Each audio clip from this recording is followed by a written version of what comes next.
আজকাল social media খুললেই আমরা নানান রকম ট্রেন্ডিং অনেক কিছু দেখতে পাই।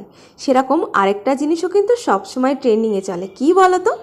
অন্যের কাজকে কপি করে নিজের কাজ বলে চালিয়ে দেওয়া। হ্যাঁ, সেরকমটা প্রায়ই আমার চোখে পড়ছে। এর কাজ ও কপি করে নিজের প্রোফাইলে পোস্ট করেছে, পোস্ট করে বলছে নিজের কাজ। ওর কাজ ও কপি করেছে, কপি করে পোস্ট নিজের প্রোফাইলে পোস্ট করে বলছে নিজের কাজ। তো এরকমটা কিন্তু এখন ট্রেন্ডিংয়ে চলে এসেছে যে অন্যের কাজকে কপি করে নিজের কাজ বলে চালিয়ে দেওয়া। সেরকম আবার অন্যের প্রোফাইল থেকে ডিটেলসগুলোকে সরাসরি কপি করে নিজের প্রোফাইলে পেস্ট করা। তো বলি যে আমার প্রোফাইল থেকে কপি করো, নিজের প্রোফাইলে পেস্ট করছো, সেটাও ঠিক আছে, তবে নাম্বারটা চেঞ্জ করে দেওয়ার কী দরকার ছিল? ওখানে না হয় আমার নাম্বারটাই থাকতো।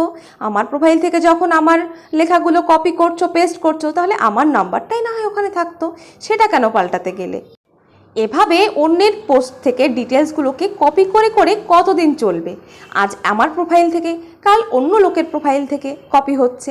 তো কপি করতে করতে মাঝে মাঝে তো এটাই তারা লক্ষ্য করছে না যে সেই লেখাগুলোর মধ্যে কোনো বানান ভুল আছে কিনা, কোনো স্পেলিংয়ের ভুল আছে কিনা, এটাই তারা ভুলে যাচ্ছে, এটাই তারা লক্ষ্য করছে না। সরাসরি কপি অ্যান্ড পেস্ট, এটাই হচ্ছে তাদের মূল লক্ষ্য। নিজে খাটবে না, নিজের ব্রেনটাকে তারা কিছুতেই ঘামাবে না। যদি আমার ব্রেন না ঘামিয়ে সহজেই অন্যের প্রোফাইল থেকে কপি পেস্ট করে কাজ চলে যায়, কেন আমি এত ব্রেন ঘামাবো? এটাই তো। তো এই চিন্তাটা থেকে না বেরিয়ে এসো, নিজে কষ্ট করো, নিজের ব্রেনটাকে একটু খাটাও, নিজের ব্রেন থেকে কিছু বার করো। সবসময় অন্যের উপরে ডিপেন্ড করো না, নিজের মাথা থেকেও কিছু লেখা বার করে সেটাকেই কপি পেস্ট করো। যদি তোমরা বলো হ্যাঁ কপি করতেই পারে, লেখাটা হয়তো ভালো লেগেছে তাই সে কপি করেছে, অবশ্যই কপি করতেই পারে, তাই বলে হুবহু সেম টু সেম কে সবাই কপি করে। ইভেন আমিও কপি করি, আমিও কাউকে না কাউকে দেখে ইন্সপায়ার হয়ে যে কোনো জিনিস কপি করি, সেটা মেকআপ লুক হোক অথবা কোনো লেখা হোক।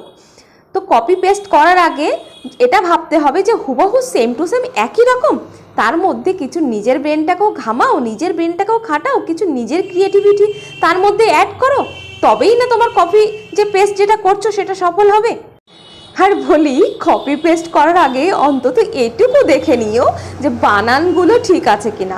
অন্যের পোস্ট থেকে কপি করছো ঠিক আছে, তাই বলে তুমি বানানগুলো খেয়াল করবে না যে বানানগুলো ভুল আছে কিনা? যে লেখাগুলো আমি সোশ্যাল মিডিয়াতে পোস্ট করছি, সবাই দেখবে লেখাগুলো, তো সেখানে বানানগুলো ঠিক আছে কিনা সেটা অন্তত দেখে তারপরে কপি পেস্ট করো। তো যাই হোক, আমার পরবর্তী basic to advance master class কিন্তু শুরু হচ্ছে খুব তাড়াতাড়ি। যারা চাইছো আমার পরবর্তী বেসিক টু অ্যাডভান্স মাস্টার ক্লাসে জয়েন করতে, তোমরা কিন্তু দেরি না করে ঝটপট স্ক্রিনে দেওয়া অফিসিয়াল নাম্বারে তোমরা কন্ট্যাক্ট করো আর তোমাদের সিটটা কিন্তু বুক করে নিও। তো এই মডেলের লুকটাকে কেমন লেগেছে তোমাদের সবাই কিন্তু কমেন্টে জানিও।